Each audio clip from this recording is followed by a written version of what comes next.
YouTube. It has been a couple of weeks. We have been busy sorting out a lot of stuff, not just customers, bit of a shift around at the workshop, building a couple of new bits just to make my life a little bit easier with workflow and stuff like that. To be fair, I probably should have filmed it because it probably would have been quite interesting. But it's one of those things that, yeah, once you get started and you get cracking, you just want to get on with it. So a couple of bits we got in at the minute. Lovely 991 Gen 1 Turbo S. This is in for our Stage 2 power package. Customer has dropped it off. Customer's really into doing his track days. So obviously he's still got his towing iron and things still in. What a beautiful colour this is. So what we are basically doing is it's having a full Quicksilver system. The factory exhausts are, although the actual lengthening of the exhaust, the actual exhaust tract is very short, they've got ridiculous standard cats in them, and they are a little on the quiet side. So once we're done with the Quicksilver exhaust system, this thing will sound more akin to like a naughty GT2 RS. So that one will be great. So I will get some videos of the work being carried out by the guys at Coldridge, and obviously all the stuff on the dyno.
We've also got in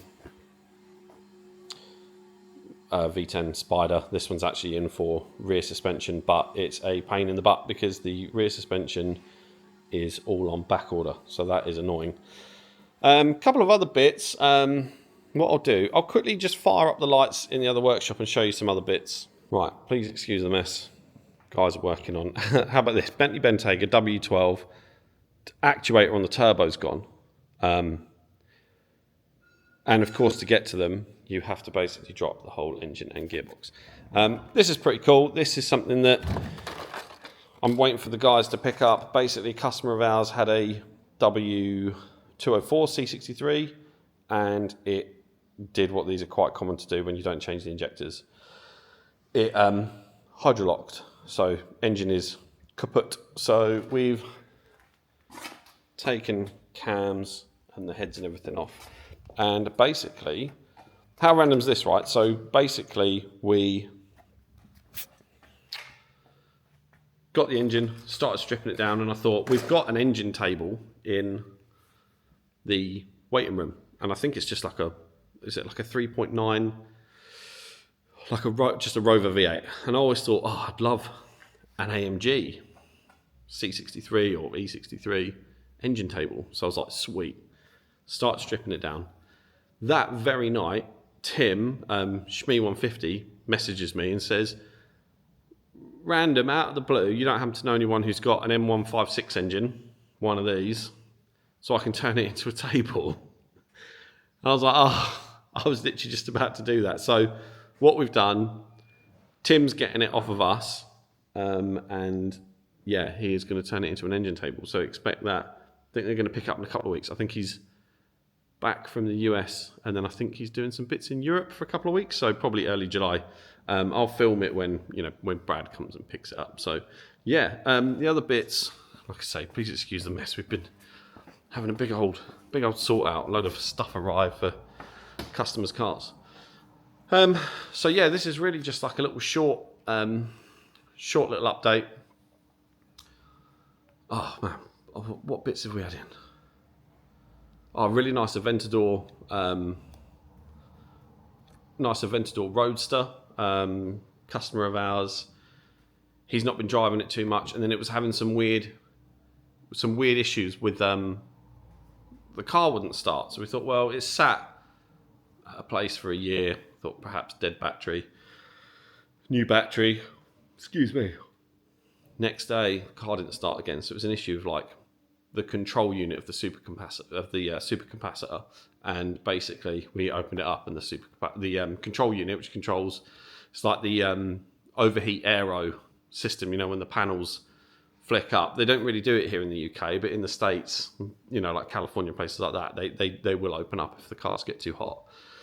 So it was doing that, even though it wasn't hot, and obviously the car wasn't starting. And then the guys basically said, well, it's this control unit that sits behind the passenger seat that controls both those things. It controls that, and it controls the supercapacitor.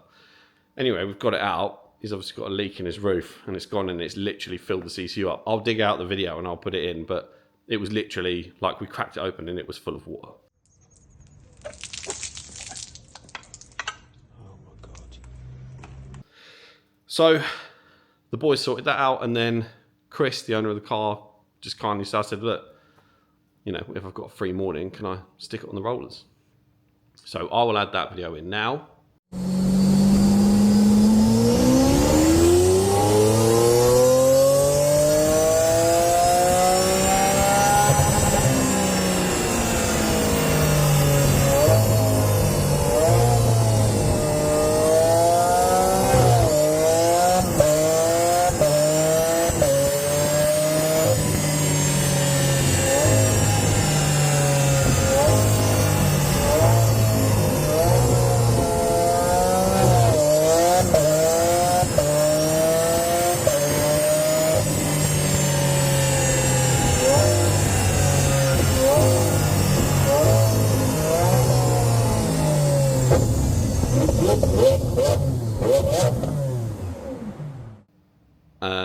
Something else we had in. What else we had? AMGs. Oh, really nice Audi S3. Is one of the newer ones, the newer platform. Got loads of power and torque out of that. Customers done everything. He'd sorted out the downpipe. He'd sorted out the. It's got cold air feed like intake system. Uprated intercooler. Yeah, a ton of power. And he'd wrapped it himself, and it's this crazy like chameleon. Like chrome chameleon wrap, so I will pop that in as well. Yeah, so pretty much. So yeah, what you'll probably see next is more bits of the 911 when we're sort of getting done with that, and then maybe a little update tour on just some of the bits that I've moved around here. And yeah, that's probably where we'll leave this one. Just a nice little short one, just to let you know that we are still kicking. We've been getting more and more like some really kind words from people, especially customers who then have come in and then they say, oh, well, I've been watching your YouTube channel, and they find it really interesting and stuff. And that, yeah, for me, just makes it worth it. So yeah, we will see you guys on the next one.